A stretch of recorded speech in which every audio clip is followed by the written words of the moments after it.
comédie ballet, danse, chant, musique, du coup c'est des intermèdes, c'est un comique de caractère. Argan, bah, il est hypochondriaque, donc ça rend ridicule. Voilà, c'est ça.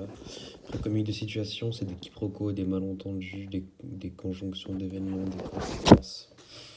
Après, il y a le comique de mots, c'est la façon de parler, d'exagérer, tout ça.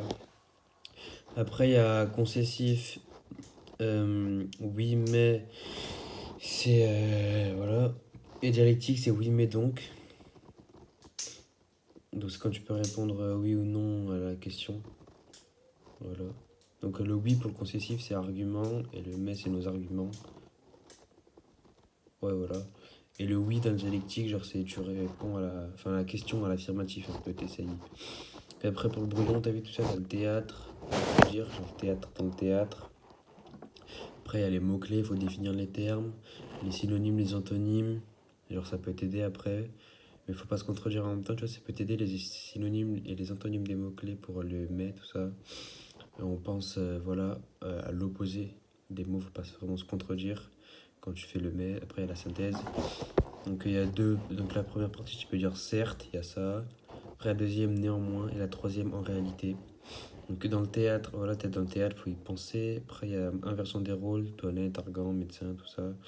Et il y a le malade imaginaire, c'est une satire, donc c'est un poème où l'auteur attaque les vices, les ridicules de ses contemporains.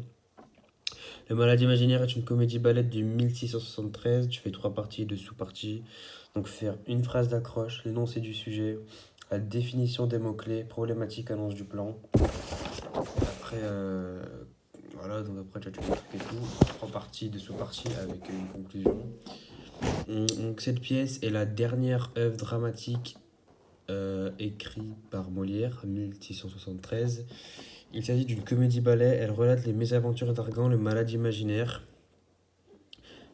Hypochondriaque, il suit tous les conseils de son médecin incompétent, Monsieur Purgon.